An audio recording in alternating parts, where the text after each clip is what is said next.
السلام علیکم، کیسے ہیں آپ سب؟ امید کرتی ہوں آپ سب خیریت سے ہوں گے۔ اگر آپ نے میرا چینل ابھی تک سبسکرائب نہیں کیا تو پلیز میرا چینل سبسکرائب کر دیں، ویڈیو کو لائک کر دیں، کامنٹ کر دیں اور شیئر کر دیں۔ چلیے یہ شروع کرتے ہیں بخت کی نیکسٹ ایپیسوڈ۔ چھوٹے محلے میں اس وقت سارے گھروں کی بتیاں گل تھیں۔ دن میں جتنا شور یہاں سنائی دیتا تھا، اس پہر اتنی ہی خاموشی تھی۔ اسی محلے کے ایک پکے گھر میں آؤ تو کھانے کی چھوٹی میز کے آگے نفیسہ حیات بیٹھی تھیں۔ ان کے سر پہ پٹی بندھی تھی، چہرے پہ اب بھی زخم کے نشان تھے۔ عشاء کی نماز انہوں نے پڑھ لی تھی، کھانا وہ اب کھانے بیٹھی تھیں۔ ملازمہ برتن دھو رہی تھی۔ نفیسہ نے چاولوں کا چمچ منہ میں رکھا اور اگلے ہی لمحے وہ ٹھٹکی تھیں۔ ان کے چہرے پہ سایہ سا لہرایا تھا، ہاتھ لرزے تھے۔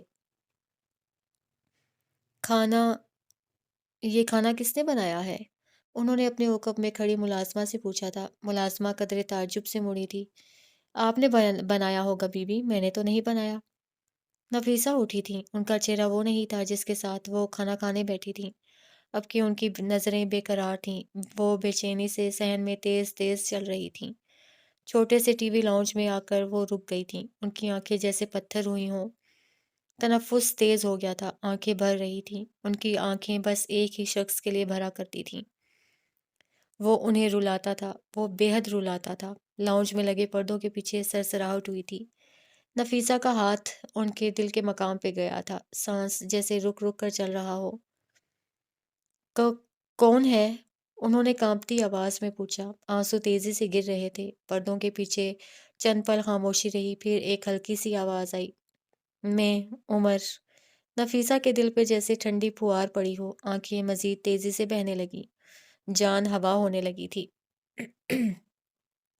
عمر کون؟ اب کہ انہوں نے بلند کانپتی آواز میں پوچھا تھا۔ عمر، آپ کا بیٹا، جواب آیا تھا۔ مقابل کی آواز بھی گیلی تھی، رنجیدہ تھی۔ لاؤنج میں اب کوئی آواز نہیں آتی تھی۔ وہ دونوں اپنی اپنی جگہ کھڑے تھے، روتے ہوئے، آزردہ۔ میرا کوئی بیٹا نہیں ہے، جو بھی تھا وہ مجھے ضدی کہہ کر چلا گیا تھا، نفیسہ یکدم سخت آواز میں کہتے ہوئے پھٹ پڑی تھیں۔ اب کہ وہ پردہ ہٹاتا باہر آ گیا تھا، اس کی آنکھیں سرخ تھیں، گیلی تھیں۔ میرے قریب مت آنا، میں تمہیں تھپڑ مار دوں گی عمر، وہ اپنی جگہ کھڑی ہو کر چیخی تھیں۔ آنسوؤں نے ان کے چہرے کو گیلا کر دیا تھا۔ تم مجھے چھوڑ کر چلے گئے عمر، تم نے مجھے چھوڑ دیا۔ میں تمہاری ماں تھی، میں نے تمہیں پالا، تم سے محبت کی، اور تم کہتے ہو میں ضدی عورت ہوں؟ تمہیں میری محبت ضد لگی تھی؟ عمر آگے بڑھتا رہا۔ 11 سالوں کا فاصلہ تھا، کسی نہ کسی نے تو طے کرنا ہی تھا۔ تم 11 سال میرے پاس نہیں تھے عمر، وہ درد سے پھٹی ہوئی آواز میں بولیں۔ عمر کے دل کو کچھ ہوا تھا۔ میں نے 11 سال تمہارا انتظار کیا اور تم نہیں آئے، تم اب بھی مت آؤ، تم جاؤ یہاں سے عمر، تم جاؤ۔ وہ اب ان کے روبرو تھا، دونوں کی آنکھیں نم تھیں، چہرے غمزدہ تھے۔ 11 سالوں کے ہجر نے ان دونوں کو کھایا تھا، کسی کا ظاہر تو کسی کا اندر۔ عمر نے آہستگی سے ان کے دونوں ہاتھ تھام کر اوپر کیے۔ نفیسہ نے اپنے ہاتھ چھڑوانے چاہے تھے، لیکن گرفت ہلکی نہیں تھی۔ وہ اب ان ہاتھوں کو چوم رہا تھا، نرمی سے، بے قراری سے۔ یہ ہاتھ کسی وقت نرم ہوتے تھے، آج یہ سخت تھے۔ عمر کے لیے یہ ہاتھ ہمیشہ نرم، خوبصورت، تحفظ رہنے والے تھے۔ دونوں کے آنسو اب شدت سے بہنے لگے تھے۔ اب عمر نے اپنے دونوں بازوؤں میں ان کا ہچکیاں لیتا وجود بھر لیا۔ جوان بیٹوں کے سینے ماؤں کے دلوں کی ٹھنڈک ہوتے ہیں، سہارا ہوتے ہیں، مضبوط سہارا۔ عمر نے ان کے بالوں کو لبوں سے چھوا۔ آئی ایم سوری اماں، آئی ایم سوری، میں آپ کے ساتھ نہیں تھا، میں چلا گیا تھا، آئی ایم سوری۔ وہ بلند آواز میں ان کو اپنے ساتھ لگائے کہہ رہا تھا۔ نفیسہ بس روئے گئیں، بے تحاشا روئے گئیں۔ الفاظ اپنی قدر و قیمت کھو چکے تھے۔ اب آنسو تھے جو ہجر کی داستان کہتے تھے، جو تشکر تھے۔ میں آپ کو لینے آیا ہوں اماں، میرے ساتھ چلیں۔ میں آپ کا بیٹا ہوں، آپ کا عمر، میں آپ کا عمر حیات ہوں، میرے ساتھ چلیں، مجھ سے غلطی ہو گئی، میں نے آپ کو لوگوں کے خوف سے چھوڑا۔ اس کے آنسو نفیسہ حیات کے بالوں میں گرتے جا رہے تھے۔ وہ اس کے سینے سے سر لگائے کھڑی تھیں، نہ شکوہ کر رہی تھیں، نہ کوس رہی تھیں۔ وہ ماں تھیں، مائیں مان جایا کرتی ہیں۔ تھوڑی دیر بعد وہ عمر سے الگ ہوئیں۔ وہ واحد انسان تھا جس کے سامنے نفیسہ حیات روتی تھیں۔ عمر ان کے گیلے چہرے کو دیکھتا رہا۔ آپ کو میرے آنے کا کیسے پتہ چلا اماں؟ نفیسہ نم آنکھوں سے مسکرائیں۔ اتنا بدمزہ کھانا تمہارے علاوہ کون بنا سکتا ہے؟ عمر نے خفگی سے انہیں دیکھا تھا۔ مان لو عمر حیات، تم ساری دنیا کے لیے اچھا کھانا بنا سکتے ہو، لیکن جب اپنے استاد کی باری آتی ہے تمہارے ہاتھوں کا ذائقہ ڈر جاتا ہے۔ کئی پل بعد وہ دونوں لان کی گھاس کے اوپر بیٹھے تھے۔ عمر تنکا تنکا گھاس کو توڑ رہا تھا، ساتھ ساتھ نفیسہ کو حسن، حالے اور ہارون کی باتیں بتا رہا تھا۔ وہ ہنس ہنس کر دوہری ہو رہی تھیں، ان کا بوڑھا چہرہ چمک رہا تھا۔ عمر نے کافی کا گھونٹ لیا، پھر نفیسہ کو دیکھا۔ سچ بتائیں اماں، کھانا واقعی بدمزہ تھا۔ آہ، یہ شیفز کی انا۔ نفیسہ نے مسکراہٹ دبائی تھی، شرارت سے عمر کو دیکھا۔ تم سے محبت ایک طرف، لیکن وہ رکیں، عمر کے آس لیے چہرے کو دیکھا۔ کھانا بہت بدمزہ تھا بیٹے، انہوں نے سیریس انداز میں کہا تو عمر ہنس دیا، پھر اپنا سر ان کی گود میں رکھ لیا۔ میں نے آپ کو بہت مس کیا اماں، وہ جواب میں کچھ کہہ رہی تھی۔ عمر نرمی سے مسکرا رہا تھا۔ منظر مکمل تھا۔ آج محلے کا یہ چھوٹا سا مکان گھر لگ رہا تھا۔ اگلے دن وہ نفیسہ کو سارے محلے کے سامنے اپنے ساتھ گاڑی میں بٹھا کر لے آیا تھا۔ لوگ ٹھہر ٹھہر کر عمر کی بڑی گاڑی دیکھ رہے تھے، اس کے برانڈڈ کپڑے دیکھ رہے تھے، اس کی اونچی اٹھان دیکھ رہے تھے۔ کچھ کی آنکھوں میں ستائش تھی، کچھ کی آنکھوں میں اتنے سال ان سے ناروا سلوک رکھنے کا دکھ۔ وہ بالآخر اپنے بیٹے کے ساتھ چلی گئی تھیں۔ عمر حیات کے بنگلے پہ آج رونق تھی۔ نفیسہ کے ویلکم کے لیے آج سردار، اس کی بیوی، لیل، حسن، ہارون، حالے سب آئے ہوئے تھے۔ حسن تو آج سے ہی ان کا فیورٹ ہو گیا تھا۔ وہ بیٹھے بیٹھے ان کو ایسی باتیں بتا رہا تھا کہ نفیسہ سے اپنی ہنسی ضبط کرنا مشکل ہو رہا تھا۔ عمر ان دونوں کو ساتھ دیکھ دیکھ کر جل بھن رہا تھا۔ وہ اپنے کمرے میں آ گیا تھا۔ شمس کو ایک ضروری فائل ای میل کرنی تھی، حالے کو اس سے کچھ پوچھنا تھا، وہ بھی اس کے پیچھے گئی تھی۔ عمر لیپ ٹاپ آن کر رہا تھا، حالے اس کے حکم میں کھڑی تھی۔ لیپ ٹاپ کی اسکرین پہ ایک تحریر درج تھی۔ جادو اس کی منشا نہیں، مجبوری تھی۔ وہ اس سطر کو دیکھتے ہوئے آگے آئی۔ اس سے پہلے عمر کوئی کام کرتا، حالے نے اسے روکا۔ مجھے دکھاؤ یہ کیا لکھا ہے۔ وہ متعجب سی آگے آئی تھی۔ کچھ نہیں ہے، یہ آپ کے کام کا نہیں ہے، پہیلی ہے ایک۔ عمر نے بات کو ہوا میں اڑایا۔ حالے نے اس کے ہاتھ سے لیپ ٹاپ لے لیا۔ کس نے کہا؟ مجھے اس کا مطلب پتا ہے، یہ فیری ٹیل کی پہیلی ہے، میں اسے سمجھ سکتی ہوں۔ وہ لیپ ٹاپ کو لیے گود میں بیٹھ گئی۔ عمر اسے دیکھتا رہا۔ اس کا کیا مطلب ہوا؟ حالے نے گردن اٹھا کر اس کو دیکھا، پھر مسکرائی۔ جسٹیفیکیشن، اس کا مطلب ہے جسٹیفیکیشن۔ میں سمجھاتی ہوں، دیکھو، جس طرح ولنز سے سب لوگ نفرت کرتے ہیں نا، اسی طرح کچھ لوگ ہوتے ہیں جن کو ولنز سے نفرت نہیں ہوتی۔ یہ ایسے لوگ ہوتے ہیں جو ایولش ہوتے ہیں، جو خود بھی برے کام کرتے ہیں۔ ان کا ہمیشہ یہی کہنا ہوتا ہے کہ ولن مجبور تھا، ولن کے پاس کوئی اور سہارا، کوئی آسرا تھا۔ ایسے لوگ کبھی بھی ولن کو غلط نہیں سمجھتے، حالانکہ ان کو سمجھنا چاہیے کہ ولن ہمیشہ اپنے شر کے آگے گھٹنے ٹیک دیتا ہے، وہ مجبور نہیں ہوتا، وہ مجبور نہیں ہوتا۔ اس نے زور دیا۔ جادو ہمیشہ سے اس کی منشا رہا ہے، وہ آنکھوں میں چمک لیے بتا رہی تھی۔ عمر بغور اسے سن رہا تھا۔ جادو کا اصل زندگی سے کیا تعلق؟ اس نے سوال کیا تھا۔ جادو کا کیا مطلب ہے عمر؟ کسی سے سچ چھپانا، کسی کو دھوکہ دینا، کسی کا اعتبار توڑنا، کسی کے دل میں وقتی محبت یا نفرت ڈالنا، اور یہ سب کیا ہوا؟ وہ بول رہی تھی اور عمر غور سے سن رہا تھا۔ نقصان، یہ نقصان ہوا عمر، جادو سے لوگوں کا نقصان ہوگا، اور جان بوجھ کر کسی کا نقصان صرف ولن کرتے ہیں، اور پھر ان کو لگتا ہے کہ یہ تو ان کا حق تھا، مجبوری تھی، انہیں تو یہ سب کرنے پر مجبور کیا گیا تھا، یا پھر وہ اپنے پسندیدہ برے کردار کے بارے میں جسٹیفیکیشن دیتے ہیں کہ یہ جادو اس کی منشا نہیں، مجبوری تھی۔ کیا اب تم سمجھے اس پہیلی کا مطلب کیا ہے؟ عمر نے سمجھتے ہوئے سر ہلایا، پھر یکدم اس کے ذہن میں کچھ کلک ہوا۔ کوئی ادھوری ملاقات، کوئی ادھورا قصہ۔ وہ سائڈ ٹیبل سے گاڑی کی چابی اٹھا کر باہر بھاگا تھا، اس کے ذہن میں کچھ تھا۔ وہ گاڑی میں بیٹھا تھا، اس کا رخ ڈاکٹر روحی کے کلینک کی جانب تھا، ذہن کہیں اٹکا ہوا تھا، وہ کوئی اور منظر تھا۔ سینما گھر کے اندر پچھلی نشستوں میں سے ایک پہ وہ بیٹھا تھا، اسے معراج یہاں لائے تھے، اور اب وہ خود نہیں آئے تھے، وہ کسی اچھی فلم کا سوچ کر آیا تھا، لیکن یہاں تو کوئی فیری ٹیل چل رہی تھی۔ اسے شرمندگی ہوئی تھی۔ وہ ڈاکٹر روحی کے سامنے بیٹھا تھا، لیپ ٹاپ پہ حالے کے سیشن کی ویڈیو چل رہی تھی۔ ڈاکٹر روحی اس چیختی چلاتی لڑکی سے کچھ پوچھ رہی تھی۔ وہ بار بار سرنفی میں ہلا رہی تھی، رو رہی تھی، اور بالآخر اس نے چیختے ہوئے ایک نام لیا تھا۔ اس نام پہ عمر نے اپنا دل رکتا ہوا محسوس کیا تھا۔ وہ یہاں سے اٹھ جانا چاہتا تھا لیکن وہ رک گیا۔ اس کے آگے والی نشست پہ دو لڑکیاں آ کر بیٹھی تھیں۔ وہ فلم دیکھ رہی تھیں اور عمر ان میں سے ایک کے پشت پہ پھیلے بال۔ ہسپتال میں نرس کے سامنے بیٹھا عمر حیات اب بھی ایک آس لیے ہوئے تھا، شاید اس نے غلط سنا ہو، شاید کچھ تھا جو ٹھیک نہیں تھا، شاید اب بھی کچھ بدل جائے۔ آپ سے کس نے ہسپتال کا اجازت نامہ اور باقی کی ساری چیزیں مانگی تھیں؟ پورا نام بتائیں۔ نرس نے اب کے پورا نام بتایا تھا اور عمر حیات اب شل تھا۔ ریستوران کے مینیجر نے اپنے یہاں ریکارڈ ہونے والی 15 اپریل کی کال لسٹ کھولی تھی۔ وہیں عمر حیات نے حال سلطان کا نمبر دیکھا۔ اس کے کانوں میں ایئر بڈز لگے تھے۔ وہ اس دن ہونے والی کال کو سنے گیا۔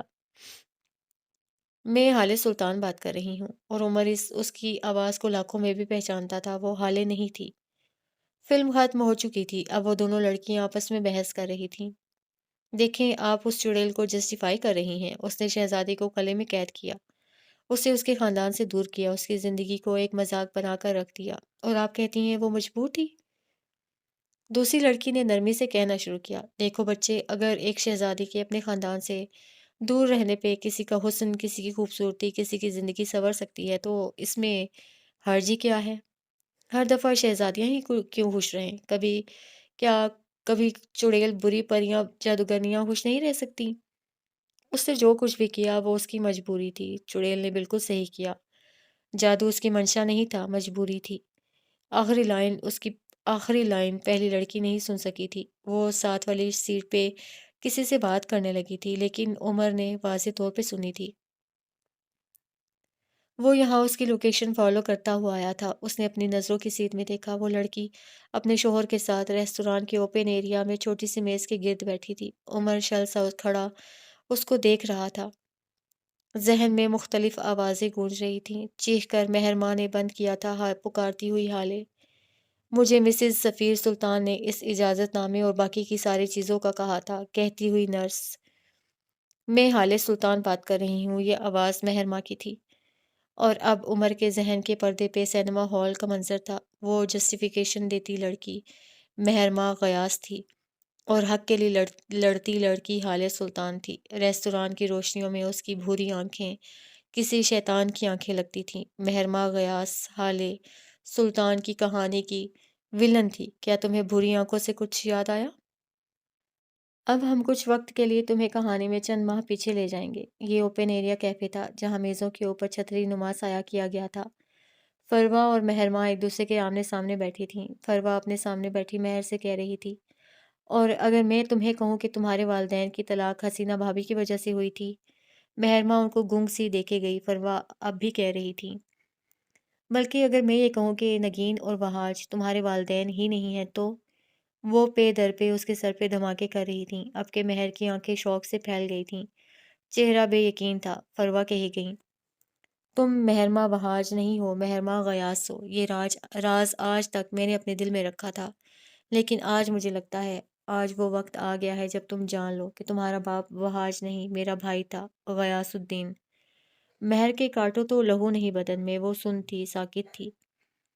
حسینہ بھابھی نے تمہیں اپنی بیٹی سمجھا کیونکہ ان کے اپنے یہاں اولاد نہیں تھی، تم ان کا کھلونا تھی، اور بعد میں ان کا گلٹ۔ تم مہرماں، تم کبھی بھی ان کی محبت نہیں بن سکی۔ اگر تم سے کوئی محبت کرتا ہے تو وہ میں ہوں۔ وہ اپنے سینے پہ انگلی سے دستک دے رہی تھیں۔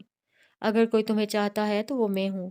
اگر کوئی تمہارے لیے ساری دنیا سے لڑے گا، مر جائے گا یا مار دے گا تو وہ بھی بس میں ہی ہوں۔ مہر چپ رہی، کچھ کہہ ہی نہ سکی۔ سارے الفاظ ختم ہو گئے تھے، اسے اپنی ساری زندگی جھوٹ لگ رہی تھی۔ نگین نے تمہیں مجھ سے دور کرنے کی کوشش کی تھی، میں نے اس کی زندگی کو جہنم بنا دیا۔ اب حالے تم سے تمہاری خوشیاں چھین رہی ہے۔ مہرماں، میں اسے بھی نہیں چھوڑوں گی۔ وہ آگے کو ہوئی۔ مہرماں کے ساکت ہوئے ہاتھ پہ اپنا ہاتھ رکھا، آنکھوں میں ڈھیروں فکر مندی اور محبت لیے وہ اسے تک رہی تھی۔ مہرماں خالی خالی آنکھوں سے اسے دیکھے گئی۔ میں تم سے محبت کرتی ہوں مہر، ساری دنیا سے زیادہ، سارے انسانوں سے زیادہ، سارے جہاں سے زیادہ۔ تم میرے لیے ضروری ہو۔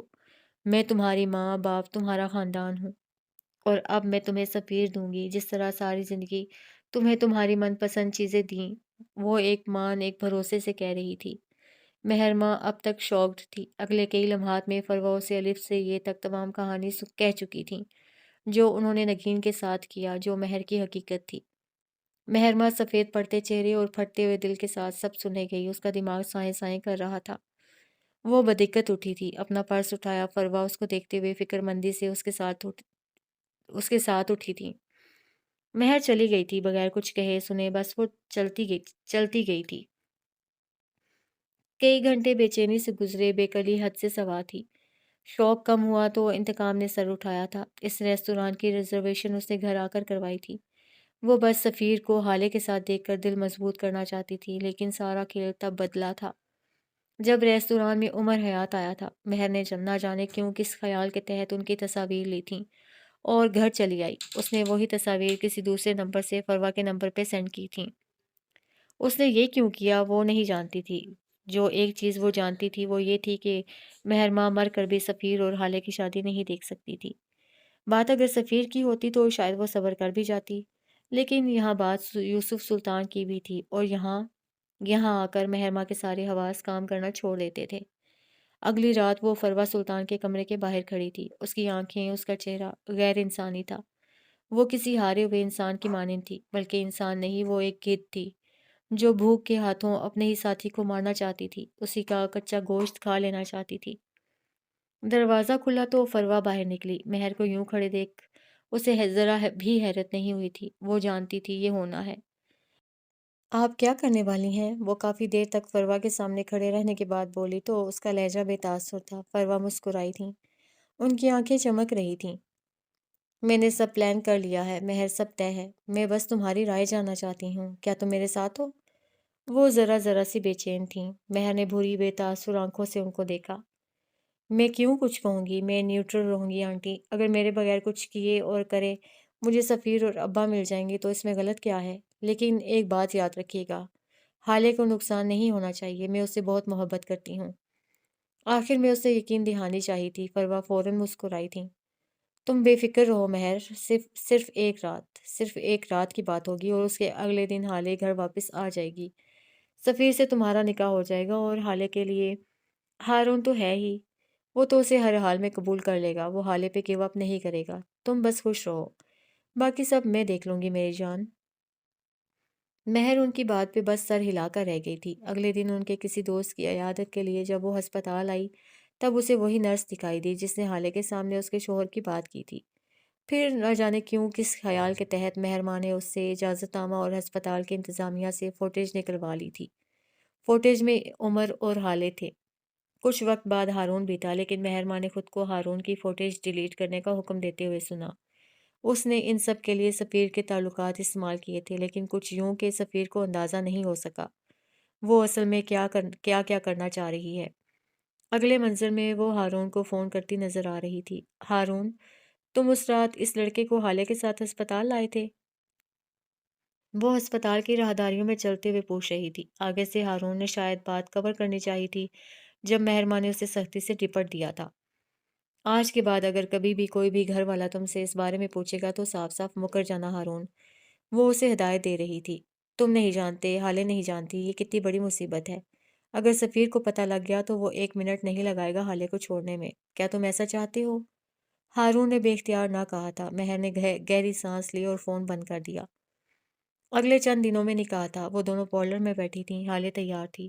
آف وائٹ جوڑے میں ملبوس وہ خود کو آئینے میں دیکھ رہی تھی جب مہرماں نے اپنے موبائل کی دوسری سم، جس کا نمبر کسی کے پاس سیو نہیں تھا، اس سے حالے کے موبائل پہ کال کی اور پھر اسے ہارون کی کال کا بتایا۔ وہ کبھی بھی تیر نہیں مارا کرتی تھی، وہ بس لوگوں کو نشانے پہ لے آیا کرتی تھی اور وہ زخمی خود بخود ہو جاتے تھے۔ وہ سائیکالوجی میں گولڈ میڈلسٹ تھی۔ اسے لوگوں کے دماغوں پہ حکومت کرنا اور ان کے اندر اپنی بات ڈالنا آتا تھا۔ لوگ اسے جینیس کہتے تھے، لیکن وہ ایول جینیس تھی۔ اس نے حالے کو دروازے سے جاتے دیکھا۔ وہ جانتی تھی باہر کیا ہوگا، اسے سب پتا تھا، لیکن اسے روکا نہیں۔ ایک لمحے کو ضمیر نے ملامت کی تھی، لیکن وہ نیوٹرل تھی اور وہی رہی۔ کچھ وقت بعد سفیر حالے کو لینے آیا تھا، لیکن حالے نہیں تھی۔ یہ وہ وقت تھا جب مہرماں کا ضمیر چیخ چیخ کر کہہ رہا تھا، وقار محبت سے زیادہ ضروری ہے، اسے رکھ لو، لیکن اس کے سامنے سفیر تھا۔ بھوری آنکھوں والا خوبصورت مرد، اور جب بھکاری کے آگے بھیک رکھ دو تب وہ ہر قسم کے وقار اور عزت کو پیچھے چھوڑ دیتا ہے۔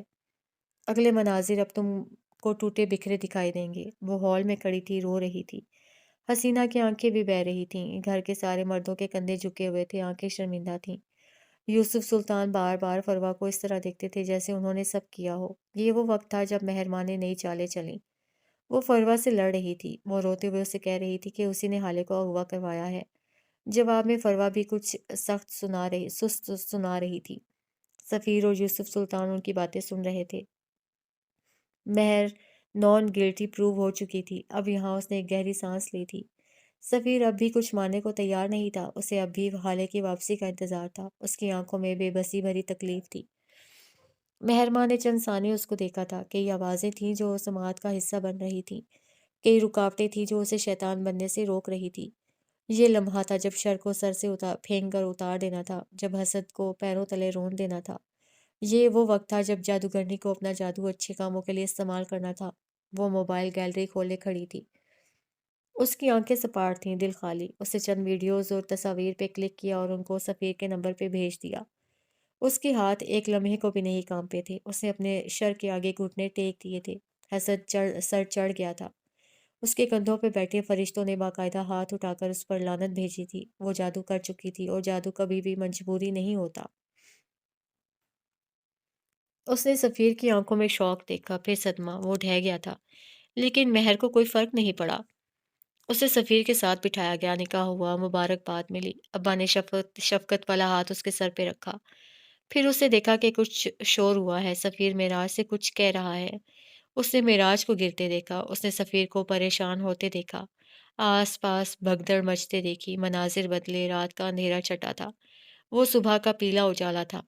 حالے گھر آ گئی تھی۔ وہ سفیر سے مار کھا رہی تھی، گالیاں کھا رہی تھی۔ مہرماں نے اپنے دل میں تقویت اترتی محسوس کی تھی۔ ہارون اس کا ساتھ چھوڑ چکا تھا، اور جب دنیا ہاتھ سے چلی جائے تو باقی کچھ نہیں رہتا۔ اسے لگتا تھا وہ مجبور ہے، لیکن وہ مجبور ہرگز نہیں تھی۔ وہ اگلے گھنٹے ہسپتال آئی تھی سفیر کے پیچھے۔ اسے لگتا تھا سفیر خود کو یا پھر معراج سلطان کو نقصان دے گا۔ وہ جب آئی اسی وقت شمس سلطان معراج سلطان کے کمرے سے نکل رہے تھے۔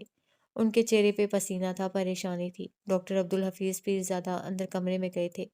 مہرماں راہداری کے سرے پہ کھڑی سب دیکھ رہی تھی، اور پھر وہ اندر داخل ہوئی تھی۔ قدم من بھر کے تھے، دل گالیاں دے رہا تھا، کوس رہا تھا۔ ضمیر نے لاکھ ملامت کی تھی، لیکن اس کے قدم نہیں رکے تھے۔ وہ اندر آ گئی تھی۔ ڈاکٹر نے اسے روکنا چاہا تھا، لیکن پیسہ بولتا ہے، اور ایسا بولتا ہے کہ ہر ایک کو خاموش کروا دیتا ہے۔ وہ کافی دیر وہاں کھڑی رہی تھی، خاموشی سے ڈاکٹرز کو علاج کرتے دیکھتی رہی۔ پھر ڈاکٹر عبدالحفیظ پیرزادہ باہر چلے گئے تھے۔ جاتے وقت ان کی گردن جھکی ہوئی تھی اور دل پہ بوجھ تھا۔ معراج سلطان آرام دہ دوائیوں کے ذریعے سے سو رہے تھے۔ مہرماں چند لمحے ان کے سر پہ کھڑی انہیں گھورتی رہی، دیکھتی رہی۔ پھر اس نے آہستگی سے کہنا شروع کیا تھا، آپ آدھے مر چکے ہیں بابا۔ اس کی آواز ہلکی اور شفاف تھی۔ ذلت آپ کو آدھا کھا گئی ہے، اب آپ کو چاہیے کہ پورے مر جائیں۔ وہ انسان سے حیوان بنتی جا رہی تھی، اور اسے اندازہ بھی نہیں تھا۔ میں آپ سے بہت محبت کرتی ہوں بابا، بہت زیادہ محبت، لیکن آپ جنگل کے بادشاہ ہیں۔ آپ واپس آ گئے تو گدھ ایک بار پھر دیش نکالا کا حکم سنیں گے۔ ایک بار پھر انہیں مردار کھانا پڑے گا، اور اپنے ہی گھر سے بے گھر ہونا پڑے گا۔ آخر کب تک گدھ بن باز سہیں گے؟ اس کی آواز میں تعصب تھا، وہ کہیں سے بھی نارمل نہیں لگ رہی تھی۔ اس کا چہرہ غیر انسانی تھا، سفید اور گدھوں جیسا۔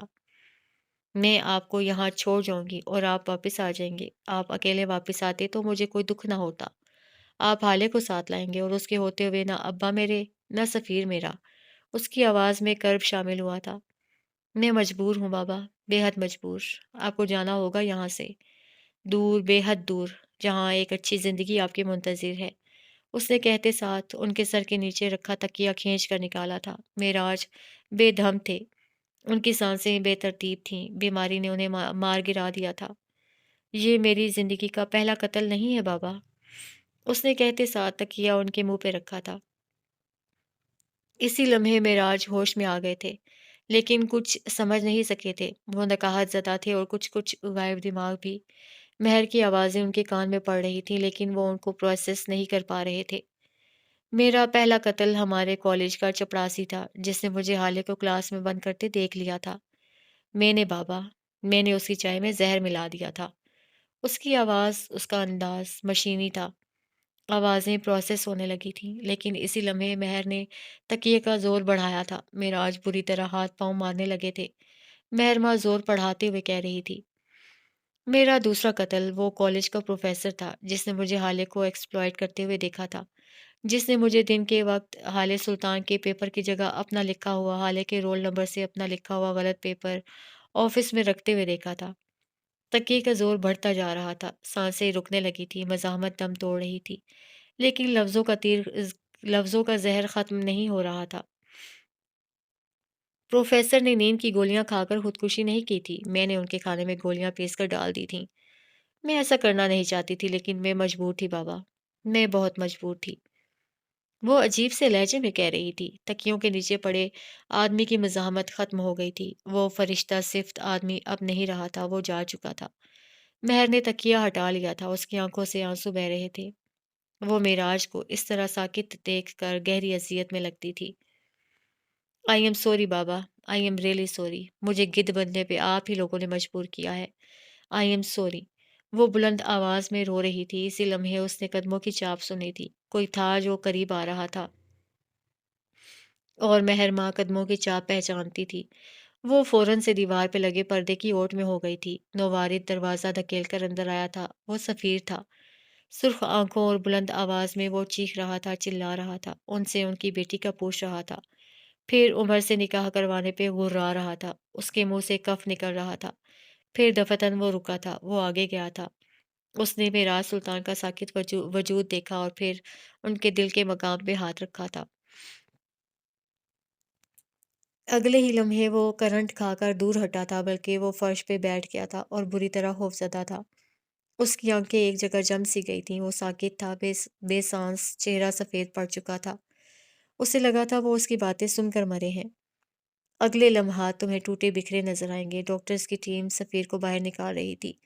وہ ایک لاش کی مانند ان کے ساتھ چلتا گیا تھا۔ اس دن سفیر سلطان کے گلٹی ہونے کا سفر شروع ہوا تھا۔ مہر ماں باہر نکل آئی تھی۔ اس نے جھپٹ کر دونوں ننھے کیمرے اتارے تھے۔ اب وہ ان میں اپنی مرضی کی فوٹیج رکھنے والی تھی۔ اگلے منظر میں وہ لان میں بیٹھی تھی۔ فروا حالے کے بارے میں کچھ کہہ رہی تھی اور مہر بدلے میں حالے کی یاد کا ذکر کر رہی تھی۔ لیکن اگر تم ذرا جھک کر میز پہ رکھا موبائل دیکھو تو اس پہ کال چل رہی تھی اور اس کال پہ حالے سلطان کا نمبر لکھا تھا۔ اس سے اگلے منظر میں وہ یوسف سلطان کے ڈاکٹر کے سامنے بیٹھی تھی۔ وہ اس سے کہہ رہے تھے کہ اب یوسف سلطان کو خاص توجہ اور خاص کیئر کی ضرورت ہے، انہیں ٹینشن نہ دی جائے ورنہ وہ پیرالائز ہو سکتے ہیں یا پھر انہیں فالج کا اٹیک بھی ہو سکتا ہے۔ اگلے ہی دن مہرماں نے جان بوجھ کر ان کے سامنے جھگڑا شروع کر دیا تھا۔ اسے وہ ایسے ہی چاہیے تھے، لاچار، بے بس، حالے سے دور۔ اگلے منظر میں وہ سفیر کی ڈرنک میں ڈرگز ملاتی نظر آ رہی تھی۔ وہ زیادہ پی لیتا تھا تو اسے حالے سمجھ لیتا تھا، اگر ڈرگز لے گا تو اس سے محبت کی باتیں بھی کرے گا، بس یہی تو تھا اس کے ذہن میں۔ سفیر کی گن لے کر برونو کو مارنے والی بھی وہ خود تھی۔ عمر اس سے اپنا زوال لگتا تھا۔ وہ حالے اور حسن کو اس کے قریب کیسے دیکھ سکتی تھی؟ اس کے بعد وہ بس حالے کو ایکسپلائٹ کرنے کی کوشش کرتی رہی تھی۔ عمر سے حالے کی طلاق اس کا سب سے بڑا مقصد بن گیا تھا۔ وہ سفیر سے مار کھائے، گالیاں کھائے یا پھر وہ نشے میں دھت ہو کر ہی صحیح اسے مہر کے بجائے حال سلطان سمجھ کر ہی نظر التفات لٹائے، وہ اسے ہر حال میں قبول تھا۔ اسے لاغر، معذور اور بیچارے یوسف سلطان بھی قبول تھے، جو اب اس کے محتاج تھے، جنہیں اب اس کی محبت نہیں ضرورت تھی۔ اسے اپنے لوگوں کو غلام بنا کر رکھنا اچھا لگتا تھا۔ وہ گدھ تھی، اسے مردار کھانا اچھا لگتا تھا۔ موجودہ دن، موجودہ لمحہ۔ عمر حیات اپنی جگہ پہ ساکن کھڑا اسے دیکھ رہا تھا۔ وہ ہنس رہی تھی، مسکرا رہی تھی، اپنے شوہر کی کسی تعریف پہ وہ سرخ ہو رہی تھی۔ اسی لمحے سفیر کا فون بجا تھا۔ آوازوں کا مسئلہ تھا۔ اس کا شوہر اسے اشارے سے ضروری کال کہتا اپنی جگہ سے اٹھ گیا تھا۔ مہر مسکراتے ہوئے، پلک جھپکا کر اسے تسلی دیتے ہوئے اسے جاتے ہوئے دیکھتی رہی۔ عمر نے اپنے قدم اس کی جانب بڑھائے۔ وہ چھوٹے چھوٹے قدم لیتا اس کے قریب آ کر رکا۔ اسی لمحے مہر ماں نے بھی اسے دیکھا۔